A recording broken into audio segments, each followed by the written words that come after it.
नमस्कार। ग्वालियर के महाराजवाड़ा में इस वक्त हम मौजूद हैं। मैं हूं आपके साथ रसिका पांडे और लोकसभा का कारवा लेकर पहुंच चुके हैं हम ग्वालियर, जहां हम जानेंगे कि जनता की उम्मीद क्या है और नेताओं के दावे और वादे क्या हैं। लेकिन मैं सबसे पहले लोकसभा चुनाव से जुड़ी इस वक्त की बड़ी खबर आपको बता दूं, क्योंकि मध्य प्रदेश की राजनीति में इस वक्त भूचाल मचा हुआ और वो वजह है इंदौर के कांग्रेस प्रत्याशी ने अपना नामांकन वापस ले लिया। आखिर किस गति में जा रही है और कांग्रेस और क्या स्थिति देखने को मिलती है और मध्य प्रदेश की राजनीति में इसका कितना असर पड़ता है, भारतीय जनता पार्टी से कितनी मजबूत होती है, ये भी विस्तार से आपको बताएंगे। लेकिन ग्वालियर पर एक खास रिपोर्ट देखिए और उसके बाद शुरू करेंगे आज का कारवा।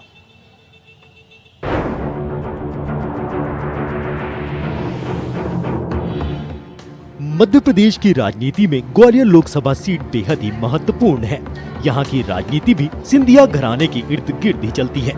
ग्वालियर लोकसभा सीट से भी माधवराज सिंधिया लंबे समय तक लोकसभा में रहे। हालांकि उनके बाद इस सीट पर यशोधरा राजे सिंधिया भी चुनाव जीती हैं। चंबल क्षेत्र से सटे ग्वालियर संभाग की ये सीट राजघराने की वर्चस्व वाली सीट है। 1984 से लेकर 1998 तक माधवराज सिंधिया सांसद रहे। 2007 के उपचुनाव में यशोधरा राजे सिंधिया पहुंची संसद। 2009 के चुनाव में भी यशोधरा राजे ने जीत अपने नाम की। 2024 के लोकसभा चुनाव में भी ग्वालियर का रण बेहद ही खास है, क्योंकि दोनों प्रमुख दलों ने विधानसभा का चुनाव हारे हुए प्रत्याशियों को ग्वालियर सीट से उतारा है। एक तरफ बीजेपी ने पूर्व मंत्री भरत सिंह कुशवाहा को चुनावी मैदान में झोंका है, जो कि 2023 का विधानसभा चुनाव हार चुके हैं। तो वहीं कांग्रेस ने पूर्व विधायक प्रवीण पाठक को कमान सौंपी है। प्रवीण भी 2023 का विधानसभा चुनाव हार चुके हैं। साथ ही दोनों के बीच बीएसपी से कल्याण सिंह कंसाना के मैदान में आने से चुनाव में त्रिकोणीय मुकाबला देखने को मिल रहा है। ऐसे में ये देखना बेहद ही दिलचस्प हो जाएगा कि 24 के रण में बाजी कौन मारता है। ब्यूरो रिपोर्ट, विस्तार न्यूज। तो आपने देखा, ग्वालियर से भारतीय जनता पार्टी ने मैदान में उतारा भरत सिंह कुशवाहा को, वहीं कांग्रेस ने भरोसा जताया प्रवीण पाठक पर। अब जनता किस पर भरोसा जताती है और क्या दावे और वादे लेकर ये जनता के बीच में पहुंच रहे हैं, ये भी जानेंगे। खास मेहमान भी हमारे साथ मौजूद है, उनसे भी बातचीत करने की मेरी कोशिश रहेगी। भारतीय जनता पार्टी से घनश्याम पिरोनिया जी हैं, जो कि पूर्व विधायक हैं और पूर्व निगम मंडल अध्यक्ष रहे भारतीय जनता पार्टी में। कांग्रेस से सुनील शर्मा जी हैं, प्रदेश महामंत्री और वरिष्ठ पत्रकार हैं डॉक्टर सत्य प्रकाश शर्मा, उनसे भी एनालिसिस समझने की कोशिश रहेगी। और सबसे पहले घनश्याम जी, मैं आपके पास आऊंगी। क्या कर रही है भारतीय जनता पार्टी? आज कांग्रेस के प्रत्याशी ने इंदौर में अपना नामांकन वापस ले लिया। डिबेट की शुरुआत इससे कर रही हूं क्योंकि इस वक्त हलचल ही इसकी सबसे ज्यादा है।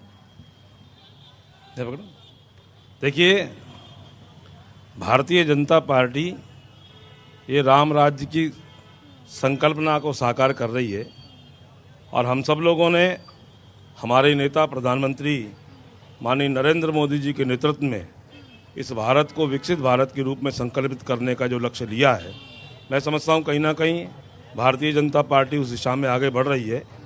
और हम सब लोग देखेंगे कि जिन जिन विषयों को लेकर के भारतीय जनता पार्टी ने अपने चाहे संकल्प पत्रों, घोषणा पत्रों, जो वादे किए हैं, उनको हमेशा पूरा करने का काम किया है। एक ज़माना था जब हम लोग नारे लगाते थे कि रामलला हम आएंगे, मंदिर वहीं बनाएंगे, तो ये कांग्रेसी लोग हंसी उड़ाते थे और ये कहते थे कि भारतीय जनता पार्टी वाले, संघ परिवार वाले तारीख नहीं बता रहे हैं। हम कहते थे चिंता नहीं करो, तारीख भी बताएंगे और राम मंदिर का निर्माण भी होगा। और आज आप देखिए अयोध्या में भव्य राम मंदिर का निर्माण ये ध्यान में आता है। हम लोग नारा लगाते थे एक ज़माने में कि जहाँ हुए बलिदान मुखर्जी वो कश्मीर हमारा है। और आज आप देखेंगे प्रधानमंत्री नरेंद्र मोदी जी के नेतृत्व में कश्मीर से 370 धारा हटाकर हमने जो अखंड भारत की संकल्पना थी उसको कहीं ना कहीं पूरा करके और श्यामा प्रसाद मुखर्जी को पर बूथ पर 370 वोट हम लोग उनको श्रद्धांजलि के रूप में दें, इस हेतु भारतीय जनता पार्टी ने लक्ष्य रखा। और इसके पीछे ध्येय सोच ये था हमारे नेताओं का कि हम मतदाताओं को जागरूक करें, हर बूथ पर अधिक से अधिक लोग मतदान करें, ये लक्ष्य हम लोगों का था और इसमें कहीं ना कहीं हम सफल भी हो रहे हैं। ठीक है, तो देखिए, सफल होने की बात कर रहे हैं, राम मंदिर बनाए हैं इसलिए कॉन्फिडेंट लग रहे हैं।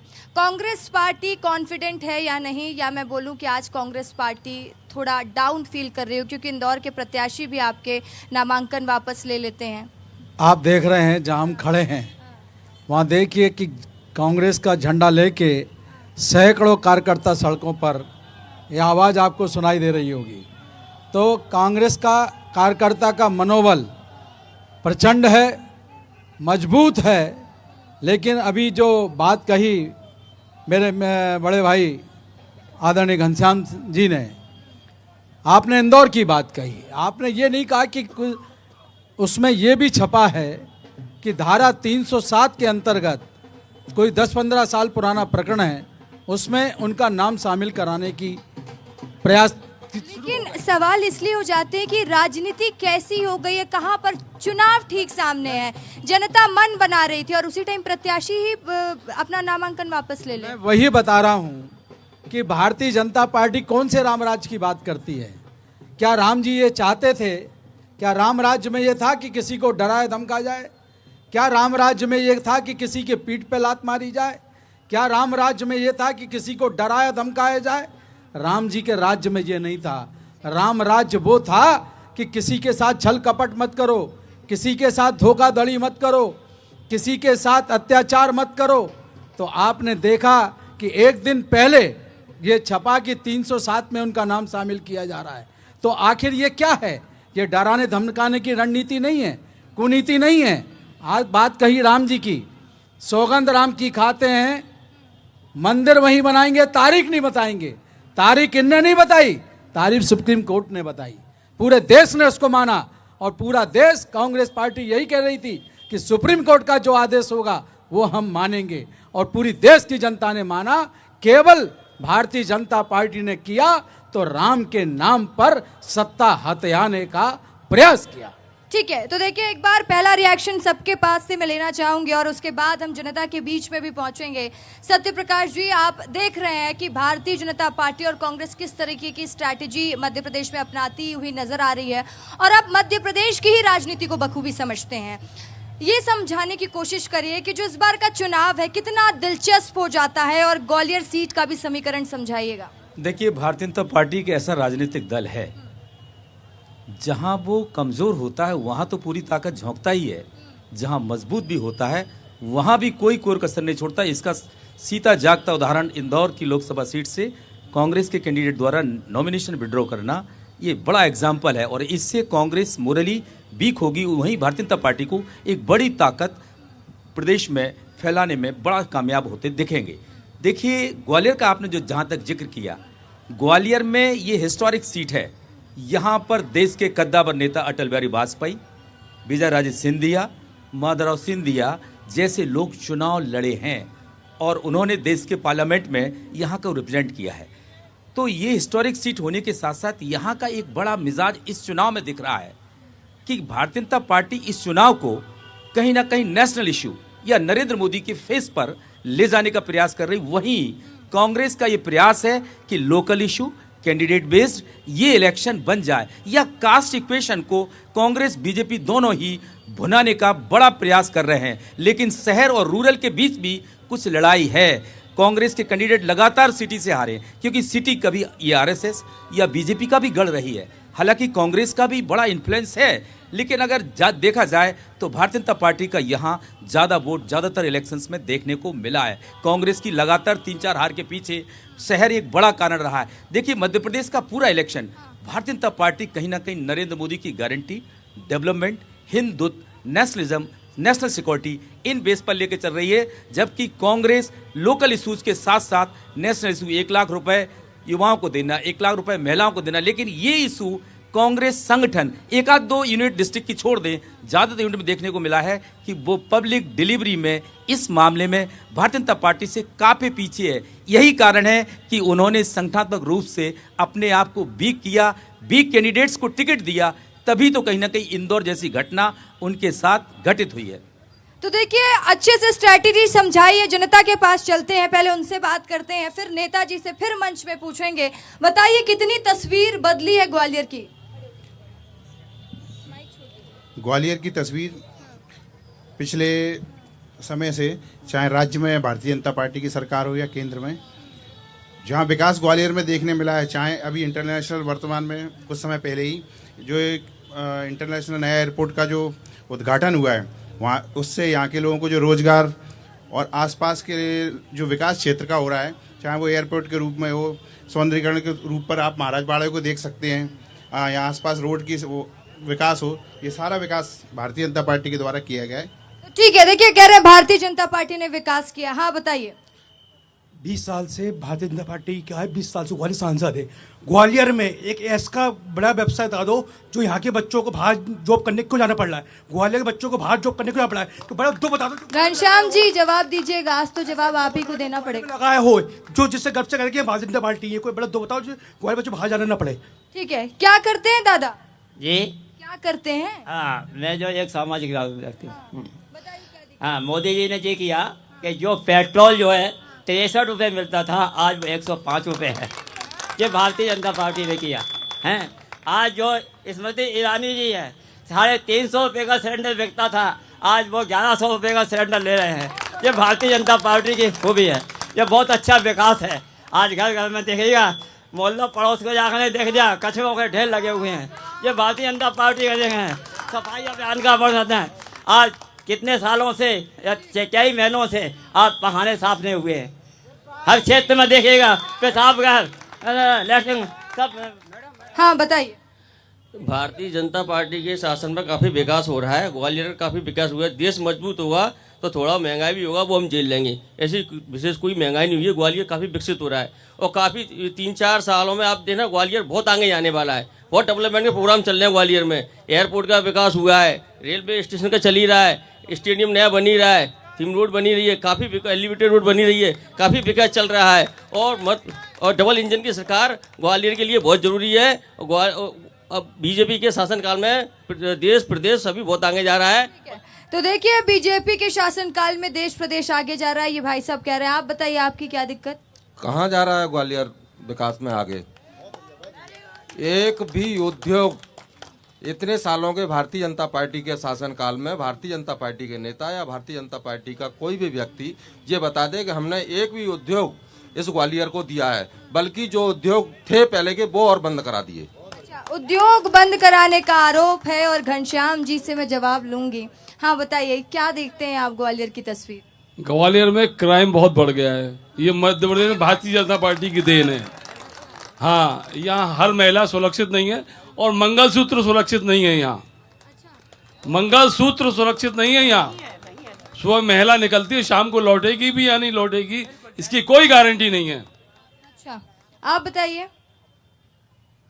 कोई विकास नहीं हुआ है। 15 साल का इतिहास उठा के देख लीजिए। नंबर 1 पे क्राइम में दिल्ली आता था, जो आज पीछे हो चुका है। नंबर 1 पे क्राइम में आपका एमपी और यूपी आ चुका है। यहाँ बीजेपी की सरकार है। तो देखिए, सभी पहलू पर बातचीत होगी। हाँ बताइए। मैं आपको सबसे पहले ये बता दूं कि 140 करोड़ के लिए सोच रहे हैं ना, वो सिर्फ प्राइम मिनिस्टर सोच रहे हैं। ये लोग ये पहले क्यों लेते हैं कि हमारा विकास नहीं हुआ। आप ये सोचिए, आपके पास जवान नहीं थी, आज 15 साल में आप लोगों के पास जवान आ गई। ये पहले प्राइम मिनिस्टर हैं जो 140 करोड़ के लिए सोच रहे हैं, ना कि एक जने के लिए। और ये मैं इन लोगों की छोटी मोटी बातों के लिए बता दूं, ये लोग जो कह रहे हैं ना कांग्रेसी, ये कांग्रेसियों का खत्म है। क्या है कि उनकी पार्टी चली चाहिए, तो अब उनके पास कुछ है नहीं है। और पहले प्राइम मिनिस्टर हैं जो 140 करोड़, मतलब सारी जातें आती हैं उसमें, एक ही जात के लिए नहीं आते।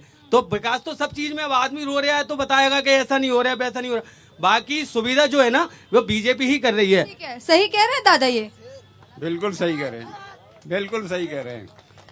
रामो विग्रह धर्मा, ये कांग्रेस ही जितने भी रहे अभी तक इनकी सरकार रही, इन्होंने क्या कर लिया? जितना ये आरोप लगा रहे हैं, जब तक सरकार इनकी रही तो इन्होंने किया क्या है?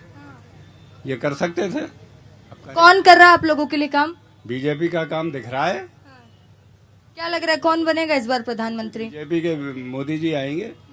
आप बताइए, क्या लग रहा है, कौन बनेगा प्रधानमंत्री? नरेंद्र मोदी। नरेंद्र मोदी के अलावा कोई नहीं बनेगा। नरेंद्र मोदी। राहुल गांधी। तो देखिए, ये भी कुछ कहना चाह रहे हैं। हाँ, क्या करते हैं दादा आप? हम तो क्या करते हैं कि रिटायरमेंट है और कुछ भी नहीं है, बिल्कुल बेकार है, किसी काम के ही नहीं है। बस बेकार हैं आप, लेकिन क्या वोट देने के काम के तो हैं? लोकतंत्र के पर्व में जाएं। क्या लग रहा है, माहौल किसका है? वोट देंगे, बहुत अच्छा वोट देंगे और यही सोचेंगे कि भारतीय जनता पार्टी को वोट मिले और देश में मोदी मोदी मोदी और प्रदेशों में बाबा बाबा बाबा सब प्रदेशों में होना चाहिए। बाबा जैसा नेता सब प्रदेशों में मुखिया होना चाहिए, ताकि सब प्रदेशों के छोटे छोटे अधिकारी कसे बढ़िया। बाबा जो है सतर्क हैं, तो नेता के छोटे छोटे अधिकारी हैं उनको भी सख्त होना चाहिए। आप क्या करते हैं दादा? मैं कुछ नहीं करता। कुछ नहीं करते। क्या लग रहा है इस बार किसका माहौल है? मोदी जी आएंगे बस। मोदी जी आएंगे? तो देखिए ये मोदी जी को जानते हैं, कह रहे हैं मोदी जी आएंगे बस। और एक बार मंच में चलेंगे उससे पहले इनसे पूछ लेते हैं, बताइए। देखो भैया, मैं तो वो बताऊंगा जो अभी तक किसी ने नहीं बताया। वही बताओ। तुम कहाँ खड़े हो? ग्वालियर में। ग्वालियर में कहाँ? महाराजबाड़ा। ये महाराजबाड़ा ग्वालियर का हृदय है, दिल है। इस बाड़े की जो मार्केट थी ना, जिसमें तुम खड़े हो, इसका सत्यानाश बीजेपी ने किया। बीजेपी ने सत्यानाश किया। चलिए पूछ लेती हूँ, घनश्याम जी बताइएगा, आप पर सत्यानाश करने का आरोप भी लगा रहे हैं और साथ ही ये भी कह रहे हैं कि उद्योग बंद करा दिया गया भारतीय जनता पार्टी द्वारा। देखिए, एक मिनट बात हो जाए। क्या एक कहावत है कि बुरा जो देखन में चला, बुरा न मिलिया कोई, और जो तन खोजा आपना, सो मुझसे बुरा न कोई। इस देश के अंदर मैं निवेदन करना चाहता हूं, मैं सभी को सुन रहा था, मुझे भी सुने। इस देश के अंदर लंबे समय तक कांग्रेस की सरकारें रहीं। देश को आज़ाद होने से लेकर के और 70 साल की आज़ादी में, 75 साल की आज़ादी में सबसे ज़्यादा सरकारें केंद्र में और प्रदेश में रहीं तो भारतीय जनता पार्टी की रहीं। इनको चाहिए था कि देश का और प्रदेश का विकास करें। किसने इनके हाथ रोके थे? किसने मना किया था? लेकिन केवल अपना और अपने परिवार का, और ख़ास तौर पर एक परिवार की चिंता करने का काम ये कांग्रेस की और कांग्रेस की सरकारों ने किया। अब हमारे भाई कह रहे थे कि सत्यानाश कर दिया।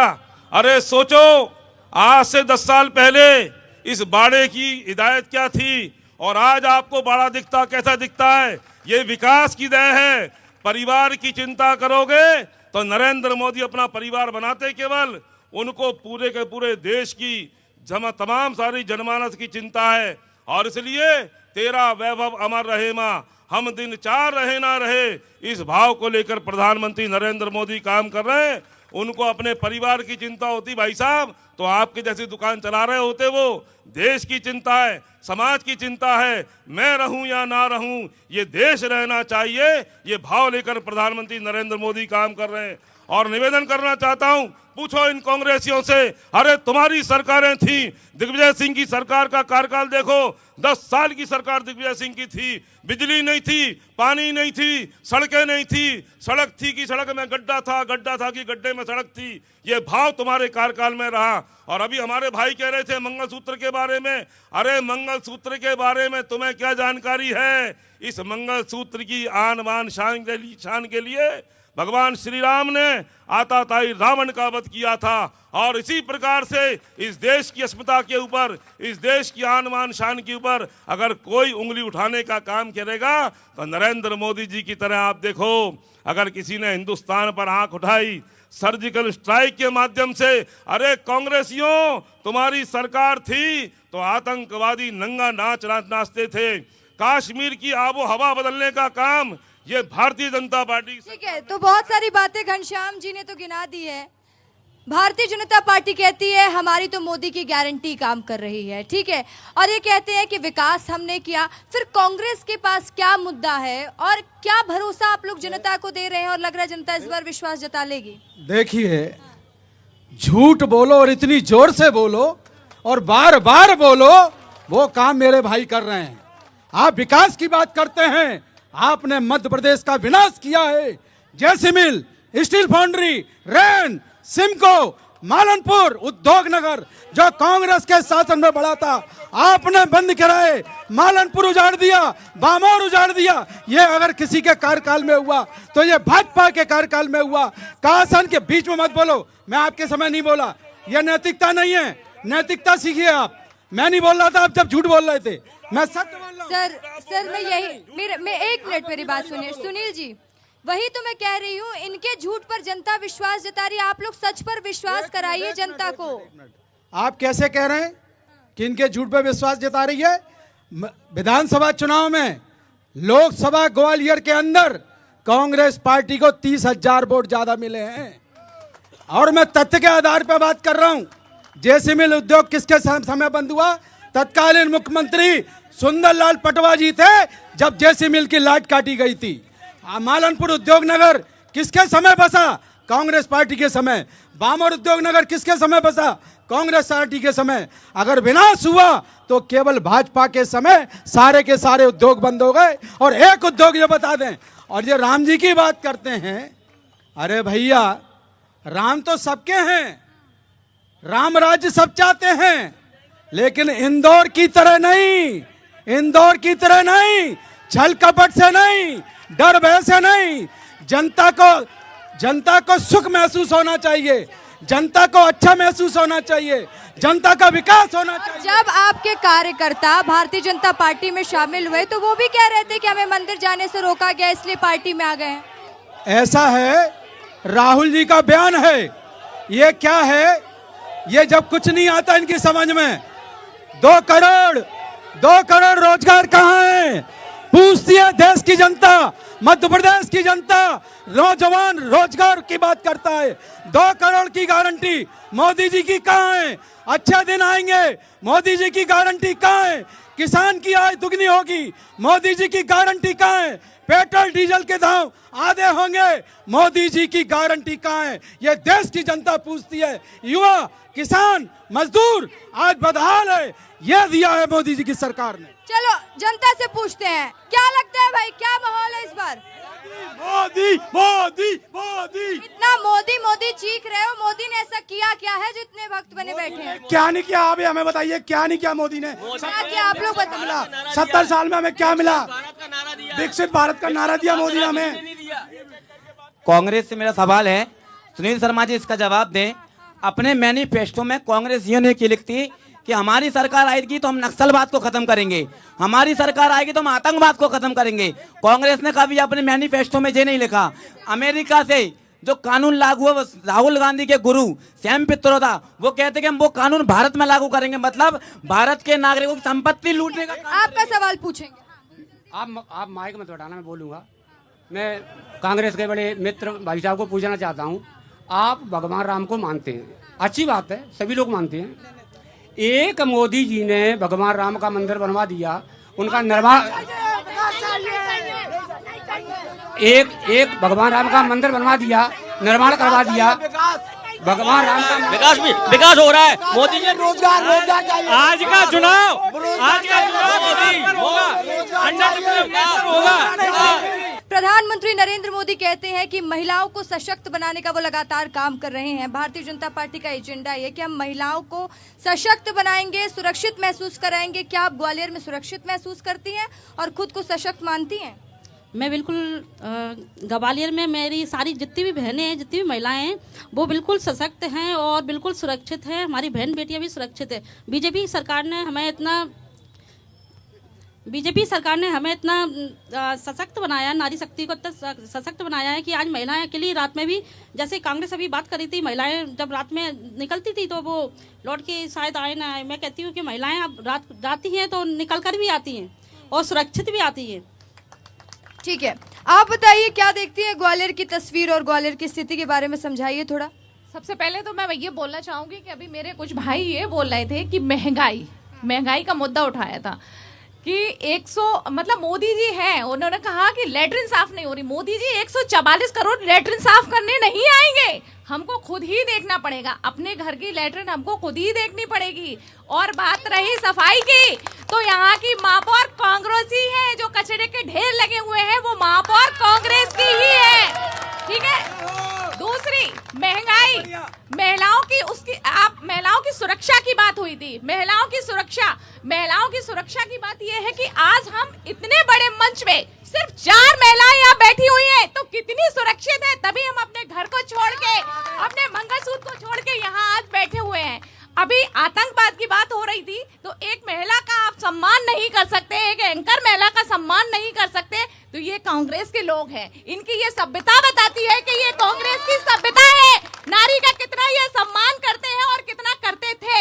हमारे मोदी जी ने हमेशा नारी का सम्मान किया। देखिए, कांग्रेस पार्टी हमारा सम्मान करे या ना करे या भारतीय जनता पार्टी करे उससे कोई फर्क नहीं पड़ता, लेकिन जनता सम्मान करना चाहिए और यही जनता का सम्मान लेने हम पहुंचे हैं और सुरक्षा बल मौजूद है, हमें कुछ नहीं हो सकता। और आप लोगों को धन्यवाद, आप लोगों की वजह से ही हम इतना सफल कार्यक्रम कर पाते हैं, तो आप लोगों को धन्यवाद है, सैल्यूट है कि जिस तरीके से आप लोग हमारे लिए खड़े रहते हैं। आप बताइए क्या स्थिति देखती हैं यहाँ? पहले तो मेरे जो बड़े भाई साहब ने अभी बेरोजगारी की बात की, मैं उसके बारे में बताना चाहती हूँ। जैसे कि उन्होंने बोला जेसी मिल ये सब चीज़ें बंद हो गई हैं, तो एक समय रहते जैसे कि ना कहते हैं डेवलपमेंट हो रहा है, उस तरह से इंडस्ट्री भी बढ़ रही है और एजुकेशन भी काफ़ी लेवल पे बढ़ रहा है। मैं खुद एक लड़की हूँ और सेल्फ डिपेंड हूँ। और रही बेरोजगारी की बात, मैं चाहूँ कहीं पे भी खड़े होके महीने के 15,000 रुपये कमा सकती हूँ, तो मैं कहाँ से बेरोजगार हूँ बताइए आप? इसमें मोदी जी ने बेरोजगारी वाली कौन सी बात कही है? हम अपने ऊपर डिपेंड होके बेरोजगारी को खत्म कर सकते हैं। एक सरकार को लेके हम बेरोजगारी की बात करेंगे, ये काबिलियत हमारी है ना कि सरकार की। और रही दूसरी बात, मैं अपने आप को ग्वालियर के अंदर बहुत सुरक्षित महसूस करती हूँ। मेरे पीछे ना मेरे भाई हैं ना पिताजी हैं, मैं अकेली निकलती हूँ, अकेली घर पहुँचती हूँ, तो मेरी सुरक्षा मेरे हाथ में है ना कि किसी सरकार के हाथ में। तो मैं अच्छा, तो कह रही किसी सरकार के हाथ में ही नहीं है मेरी सुरक्षा? जी, अभी मोदी जी कर्नाटक गए थे 5-7 दिन पहले और एक लोकसभा के प्रत्याशी हैं प्रज्वल देवगौड़ा, उन पर 2800 उनकी सीडी बनी हुई है महिलाओं की, और मोदी जी कहते हैं कि इस बलात्कारी को आप वोट दोगे तो मुझे वोट मिलेगा। ये अभी 5-7 दिन पुरानी बात है। एक बलात्कारी का प्रचार करने के लिए मोदी जी जा रहे हैं और कह रहे हैं कि देश के मंगलसूत्र लुट जाएंगे। मंगलसूत्र का अपमान किसने किया? सबसे पहले मंगलसूत्र का अपमान तो सबसे पहले मोदी जी ने किया ना। और ग्वालियर की बात करें, यहाँ से केवल 2 किलोमीटर दूर सरेआम एक लड़की की हत्या कर दी जाती है, उसको गोलियां मार दी जाती है और वो लड़की थाने में कई बार जाती है कंप्लेन करने के लिए कि मेरी हत्या हो सकती है, उसकी एफआईआर नहीं लिखी जाती है, और जब उसकी हत्या हो जाती है तब सरकार कुछ नहीं करती है, हाथ पर हाथ धरे बैठे रह जाती है। ग्वालियर में कोई भी महिला आधी रात को 12-1 के बाद नहीं निकल सकती। आए दिन प्रत्येक दिन आप अखबार में खबर पढ़ लेना कि महिला की चेन छिन गई, महिला का मंगलसूत्र छिन गया, महिला के साथ बदतमीजी कर दी। ये ग्वालियर की आए दिन की प्रत्येक दिन की घटना है। अभी इनके कांग्रेस के जो प्रत्याशी हैं प्रवीण पाठक जी, इनका कहना है कि अभी मैं बराबर इनकी सुन रहा हूं कि 1 लाख रोजगार ग्वालियर में ही उपलब्ध कराऊंगा। मैं उनसे पूछना चाहता हूं कि ग्वालियर के महाराजवाड़ा स्थल पे 285 गरीब परिवारों को बेघर किसने किया था? गरीब फुटपाथियों को किसने हटाया था? जब इन गरीब फुटपाथियों के नहीं कर पाए तो ये क्या 1 लाख रोजगार देंगे? इनके सिर्फ झूठे वादे हैं। चलिए, तो अब एक बार मंच का रुख करेंगे और बातचीत इनके नेता से करेंगे। अभी आप सुन रहे थे कि प्रवीण पाठक पर भी आरोप लग रहे हैं, कह रहे हैं कि प्रत्याशी तो 1 लाख रुपए देने की बात, रोजगार देने की बात कर रहे हैं। प्रवीण पाठक ने वो साहस दिखाया है, उसने युवाओं के दर्द को समझा है और उसने रोजगार की बात की है। और रही बाड़े की बात करने वाले भैया, उस समय थोड़ा दिमाग पे जोर लगाओ यार मेरे भाई, इतना भी झूठ मत बोलो। सरकार किसकी थी? भाजपा की। गलत, गलत, बिल्कुल गलत। जिस समय बाड़े को उजाड़ने की बात हुई उस समय भाजपा की सरकार थी और नगर निगम में भाजपा काबिज थी। गलत मत बोलिए आप लोग। एक मिनट, अब आप आ जाओ, नेशनल मुद्दे की बात करते हैं अपन। मैं पूछना चाहता हूं, 2 करोड़ रोजगार देने की युवाओं को बात हुई थी, क्या रोजगार दिए गए? क्या किसान की आय दुगनी होगी? क्या किसान की आय दुगनी हुई? क्या एक डीजल पेट्रोल के दाम आधे होंगे? क्या हुए? क्या महंगाई कम होगी? क्या हुई? क्या एक आम आदमी सुखद जीवन जिएगा? क्या ये हुआ? क्या 15 लाख खाते में आएंगे? आए क्या? तो कौन सी गारंटी की बात करती है भाजपा? आप लोग गारंटी की बात करते हैं तो कह रहे कुछ भी नहीं हुआ और आप कह रहे सब कुछ हुआ। कैसे लड़ेंगे चुनाव ये बताइए? कह रहे हैं जिस हिसाब से कि कुछ हुआ ही नहीं है। मैंने कहा ना प्रारंभ में, इनको अपने खुद के गिरेबान में झांक कर देखना चाहिए कि इनकी सरकार है, नहीं तो इन्होंने क्या किया। अभी सुनील जी कह रहे थे कि, और हमारे संतोष गोड़ियाली जी ने भी कहा कि इन्होंने 1 लाख रुपए देने की घोषणा की है। अच्छा, खुश होने कांग्रेसी, क्या होना है उससे? सरकार इनकी बनना नहीं है और देना अपने को है नहीं है, इसलिए वो तो अभी बोल देंगे हम तो आपको मंगल पे ले जाएंगे। देखिए मैं निवेदन करना चाहता हूँ, जब बात इन्होंने गरीबी की है, सामान्य वर्ग की है, तो मुझे बताओ कांग्रेसियों कि आज किसान के खाते में 6,000 रुपये देने का काम ये नरेंद्र मोदी सरकार कर रही कि नहीं कर रही। आप बताइए। नहीं, यहाँ पर किसान भाई है क्या? हाथ उठाइएगा, आऊंगे आप लोग के पास। सभी किसान भाई हाथ उठाइएगा, पूछूंगी आपसे सवाल। देखिए, हमने सुनिए जो बात है वो बता रहा हूँ। हमने ये कहा था कि हम लाडली बहनों को उनके खाते में पैसे देंगे। लाडली बहनों के खाते में हमने राशि भेजने का काम किया कि नहीं किया?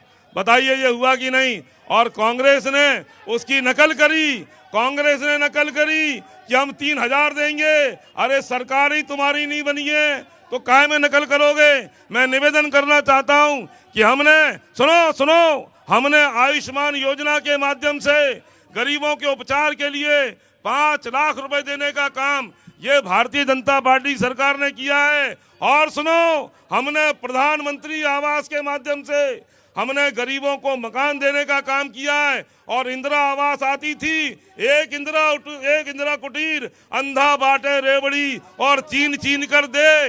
एक इंदिरा कुटीर आती थी और आज गांव में हजारों की संख्या में गरीबों को मकान देने का काम ये प्रधानमंत्री नरेंद्र मोदी ने किया है। और इसलिए नरेंद्र मोदी की सरकार ये गरीबों के हित कल्याण की सरकार है, समाज के अंतिम छोर के व्यक्ति के कल्याण की बात कर रही है। मैं एक बात और कहता हूं, हमारे संतोष जी बैठे हैं, वाल्मीकि समाज से आते हैं और वाल्मीकि समाज के 2 सांसद बनाने का काम ये भारतीय जनता पार्टी ने कहा है। कांग्रेस ने केवल बाबा साहब को हराने का काम किया। हाँ बोलिए। आप पहले वाल्मीकि समाज की बात में लाता हूं।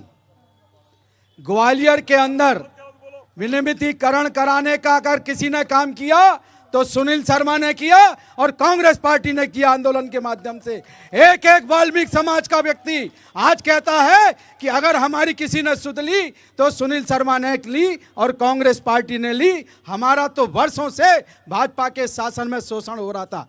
दूसरी बात, अरे भैया दुनिया से झूठ बोलो, बहनों से झूठ मत बोलो, कहीं जगह में नहीं मिलेगी। 3,000 रुपए कहाँ हैं? 3,000 रुपए कहाँ हैं? आपने कहा था वो भी मिलेंगे। अरे मिले क्यों नहीं? और आपको याद दिला दूं घनश्याम जी, ये पूरे ग्वालियर की जनता बैठी है।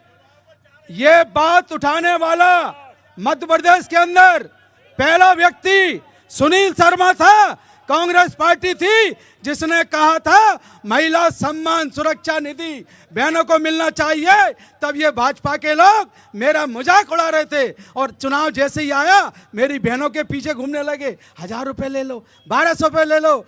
3,000 की बात की लेकिन 3,000 अभी तक नहीं दिए। अब बहन इनके छल कपट को समझ गई और अब इनको सबक इस चुनाव में जरूर सिखाएंगी।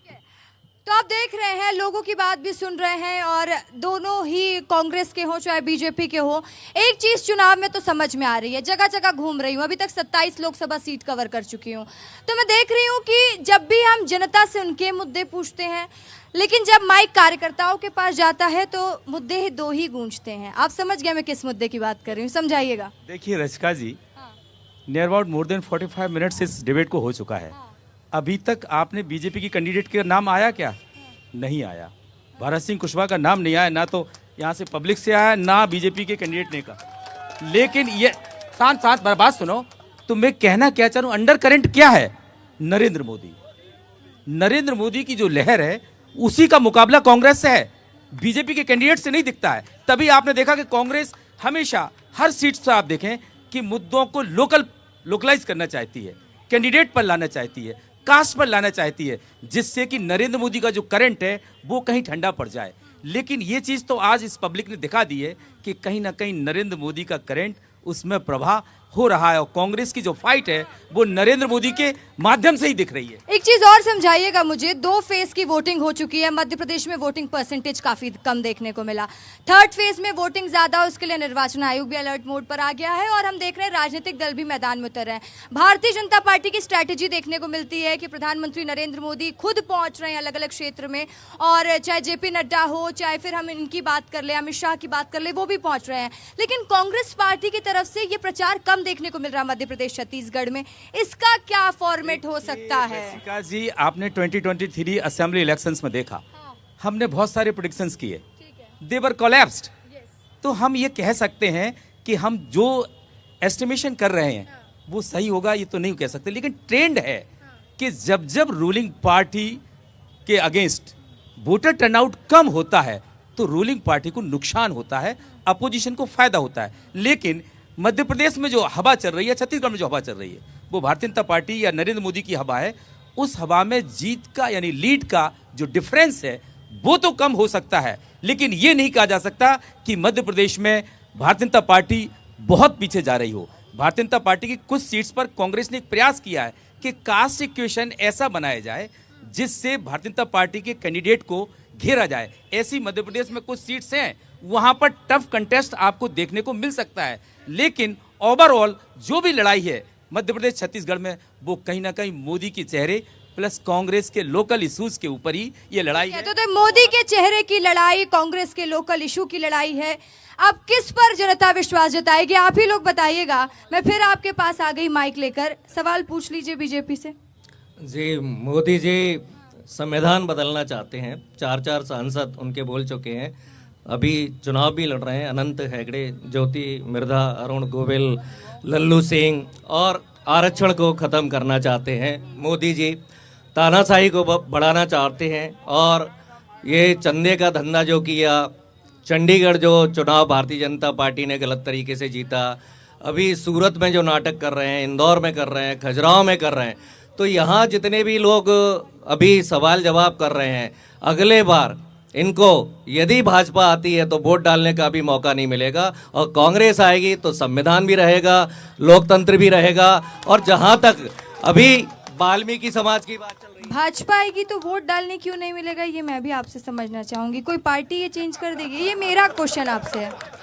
जी, अभी इंदौर की जनता से वोट डालने का अधिकार भारतीय जनता पार्टी ने छीन लिया, सूरत की जनता से वोट डालने का अधिकार भारतीय जनता पार्टी ने छीन लिया, खजुराहो की जनता से भारतीय जनता पार्टी ने वोट डालने का अधिकार छीन लिया। ऐसी कई जगह हैं। चुनाव तो रसिया में भी होता है, लेकिन 95% चुनाव वोट किसको जाता है, जो वहाँ वर्तमान राष्ट्रपति है।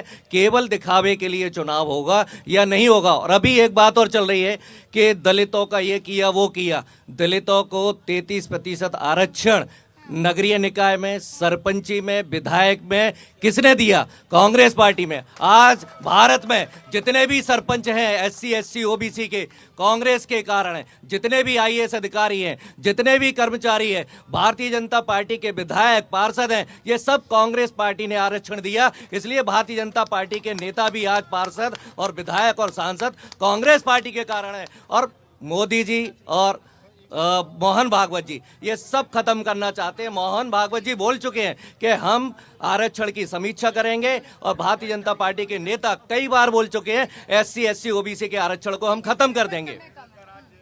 मैं भाई साहब से पूछना चाहता हूं, इनके तत्कालीन प्रधानमंत्री जवाहरलाल नेहरू जी ने जब आरक्षण के लिए सबने मुख्यमंत्रियों को चिट्ठी लिखी थी कि आरक्षण एक अभिशाप है, मैडम इधर कर लीजिए, आरक्षण एक अभिशाप है, मैं उनसे पूछना चाहता हूं वो चिट्ठी का जवाब दे। जवाहरलाल नेहरू चाहते थे, जवाहरलाल नेहरू ने चिट्ठी लिखी मुख्यमंत्रियों को कि आरक्षण खत्म होना चाहिए। और बात कर रहे हैं जे सूरत में नामांकन निरस्त हुआ, तो पश्चिम बंगाल में भी नामांकन निरस्त हुआ IAS का, देवाशीष का, तो उस पर कौन टिप्पणी करती है? तो नामांकन निरस्त हो गया।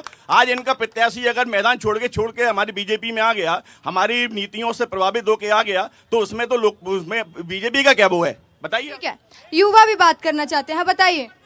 मैडम, जब इनके लोगों में ही कमी है तो उसमें हमारा क्या दोष है? किनके लोगों में कमी की बात कर रहे हैं मैम? अब जब वो अपने परिवार को ही नहीं संभाल पा रहा है, अगर हमारा छोटा भाई चाहता है कि मैं, सिंधिया जी को आपने देखा है ना, उनके पिताजी किस पार्टी में थे? कांग्रेस में थे, फिर वो भाजपा में आए, उनकी माता जी बहुत बड़ी भाजपा की नेता थी। तो जब एक घर में 4 लोग हो सकते हैं तो ये क्यों ऐसे आरोप लगा रहे हैं कि हमारे लोगों को ले जा रहे हैं? वो खुद ही नहीं संभाल पा रहे अपने लोगों को, तो इसमें महत्वाकांक्षाओं का युग है, जिसको जैसी महत्वाकांक्षा दिखी लोग वाग वैसे शिफ्ट हो जाते हैं। तो देखिए, जैसे जिसको जहां मौका मिला वो वैसे शिफ्ट हो जाते। खड़े हो जाइएगा। हाँ बताइए। मैं कांग्रेस से पूछना चाहता हूं, कांग्रेस 200 सीटों पर तो चुनाव नहीं लड़ रही, सरकार बनाने के लिए कम से कम 280 चाहिए। इन्हें 200 तो प्रत्याशी नहीं मिल रहे चुनाव लड़ने के लिए, और जो प्रत्याशी हैं वो खुद अपना गलती से कहीं हस्ताक्षर छोड़ दे रहे हैं, कई समर्थक छोड़ दे रहे हैं, प्रस्तावक छोड़ दे रहे हैं, जानबूझ के वो अपना नामांकन रद्द करना चाहते हैं। अभी तो ये 2-3 शुरुआत है, आप देखिए आगे कितने नामांकन रद्द होंगे। कांग्रेस में भय व्याप्त है। प्रधानमंत्री इतना यशस्वी, उसका प्रधानमंत्री का गौरव पूरे भारत में, जो इतना पूरे विश्व में कांग्रेस भयभीत है। कांग्रेस को लग रहा है वो अब कहीं है ही नहीं है किसी पर। देखिए डिबेट में टाइम कब बचा है, मैं आप लोगों के पास आऊंगी और पूछूंगी कि क्या लग रहा है माहौल, जल्दी जल्दी जवाब दीजिएगा। हाँ बताइए क्या लग रहा है माहौल? बहुत अच्छी बात बीजेपी वाले लोग कह रहे हैं। इसका मतलब मोदी जी के अलावा कोई कार्यकर्ता है ही नहीं है बीजेपी में, केवल मोदी है तो बीजेपी है। बीजेपी का नाम खत्म कर दिया है। अकेले मोदी जी काफी है इस बीजेपी को चलाने। भारतीय जनता पार्टी ने झूठ बोल करके सरकार बनाई है। भारतीय जनता पार्टी ने देश की जनता को धोखा दिया है, धर्म के नाम पर लूटा है। आज बेरोजगारी, भ्रष्टाचार और महंगाई में विकास कराया है भारतीय। 1000 पलंग का हॉस्पिटल बनवा दिया भारतीय जनता पार्टी ने। ठीक है, आप वही बात दोबारा बोल रहे हो, जल्दी बताइएगा। सबसे पहली बार तो प्रधानमंत्री जी झूठ बोलते हैं। प्रधानमंत्री जी बोल रहे थे कि 2022 में हर गरीब की छत पे। प्रधानमंत्री जी झूठ बोलते हैं, सुनते रहिएगा। हाँ आप बताइए।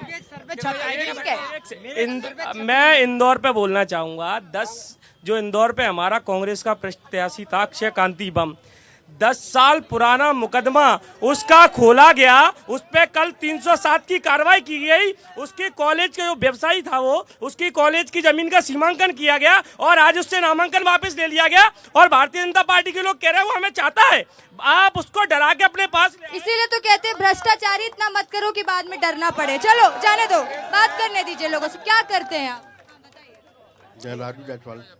राजू जायसवाल ब्लाइंड हूँ। मैं ये पूछना चाहता हूँ भारतीय जनता पार्टी ने ब्रांडों के बारे में क्या किया? भारतीय जनता पार्टी ने विकलांगों के बारे में क्या किया? ठीक है, पूछेंगे सवाल। घनश्याम जी तैयार रहिएगा। ठीक है, और भी लोगों के पास जाऊंगी, मुझे जाने दीजिए, पीछे जाने दीजिए, बात करने दीजिए। आपके सवाल का जवाब मैं मंच में मांगूंगी, मैं जनता का सवाल ले लूं। हाँ ठीक है, क्या करती हैं आप? मैं तो सिलाई करती हूँ। सिलाई करती हैं। प्रधानमंत्री नरेंद्र मोदी कहते हैं कि महिलाओं को सशक्त बनाने का काम कर रहा है, फायदा मिलता है उनकी योजनाओं का? हाँ बिल्कुल फायदा मिलता है। हाँ सब ठीक है। बाकी ग्वालियर में व्यवस्था बढ़िया, सब कोई दिक्कत तो नहीं? दिक्कत नहीं है। आप क्या करते हैं? मैं जॉब करता हूँ। बताओ ग्वालियर के बारे में कुछ। बहुत बढ़िया है मोदी जी। किसका माहौल लग रहा है? मोदी जी का। आप क्या करते हैं दादा? हम ठेला चलाते हैं। हाँ माहौल मोदी जी का। प्रेरण पाठक जी को आना चाहिए। प्रेरण पाठक जी बहुत अच्छे इंसान है। उन्होंने स्कूल की शिक्षा, स्कूल को अच्छे बनाए। और इसके वाली आज तक जितने सांसद आए, किसी ने ना स्कूल की सुविधाएं, मार्केटिंग और ये बात बाले की कर रहे हैं, तो बाले की सुविधा के लिए ही प्रेरण पाठक ने इन लोगों के लिए लड़ाई ली। प्रेरण पाठक, मैं तो ये कहना चाहता हूँ मोदी जी आएंगे तो देश बेच खाएंगे, याद रखना। क्योंकि जितनी भी सरकारी मंडियाँ बनाई हैं सिर्फ नौकरी वालों के लिए बनाई है, गरीबों के लिए नहीं बनाई है। ध्यान रखना ये बात। और एयरपोर्ट स्टेशन कौन सी चीज लोगे जो नहीं बेची है, सिर्फ गरीबों को हटाने के लिए बेची है। अब मैं बोल रहा हूँ ना, अभी नहीं है, सबको थोड़ा ही माइक दे सकते हैं। हाँ बताइए। मैं ये कहना चाह रहा हूँ कि मध्य प्रदेश में भारतीय जनता पार्टी ने 44 लाख लोगों को रोजगार दिया है और प्रधानमंत्री आवास दिया है। अब 44 लाख में से 5% लोग भी अगर सरकारी नौकरी वाले होंगे तो हमारे भारत सिंह कुशवाहा जी अपना पेट्रोल कर लेंगे। तो देखिए लोगों की बात भी सुन रहे हैं और नेताओं की बात भी मैं जल्दी से आपको सुना देती हूँ क्योंकि वक्त डिबेट में काफी कम बचा है। और एक जल्दी से रिएक्शन इनका ले लेती हूँ, पूछ लेती हूँ इनसे सवाल। बस आपसे दावा पूछ रही हूँ, जीत रहे हैं ग्वालियर सीट, हाँ या ना? जल्दी बताइए। देखिए, भारतीय जनता पार्टी मध्य प्रदेश की 29 सीटें जीतेगी और मध्य प्रदेश से 29 कमल के फूलों की माला ये प्रधानमंत्री जी के गले में डाली जाएगी। ग्वालियर से भारत सिंह कुशवाहा प्रचंड बहुमत से जीतेंगे और भिंड से संध्या राय जीतेंगी। माननीय ज्योतिरादित्य सिंधिया गुना शिवपुरी से और मुरैना से हमारे शिवमंगल जी जीतेंगे। 29 सीट जिता रहे हैं, फिर एक एक एक्सप्लेन कर रहे हैं। आप बताइए ग्वालियर सीट के बारे में बताइए, जीत रहे हैं प्रवीण पाठक। मैं एक बात पूछना चाहता हूँ कि इनके पास ऐसी कौन सी ज्योतिष की तंत्र मंत्र है कि बैलेट पेपर पर ये 190 सीटों पर पीछे, मध्य प्रदेश में भाजपा 190 वोट सीट पर पीछे, और जैसे ईवीएम आता है कांग्रेस 60 पर और ये 160 पर। इनके नेता पहले बता देते हैं कि हम 160 पर आएंगे। अब वो पहले कह रहे हैं 400 पार। तो ऐसा इनके पास कौन सा जादू आंकड़ा है, ऐसा कौन सा इनके पास मंत्र है, मैं पूछना चाहता हूं। अब ये मंत्र कौन सा, ये जादू कौन सा, ये तो नतीजे ही बताएंगे। कल फिर हाजिर होंगी नए लोकसभा सीट के साथ, जनता की बात आपके सामने रखूंगी, नेताओं से सवाल पूछूंगी। जैसा कि ग्वालियर की जनता की बात तो आपने सुन ली, एक तरफ मोदी मोदी के नारे हैं तो दूसरी तरफ लोग ये भी कह रहे हैं कि बदलाव की लहर हो सकती है। लेकिन 4 जून को नतीजे सबसे पहले भी विस्तार न्यूज आपको बताएगा। लेकिन फिलहाल के लिए मुझे दीजिए इजाजत, और खबरों की लगातार अपडेट्स के लिए आप बने रहे विस्तार न्यूज के साथ। नमस्कार।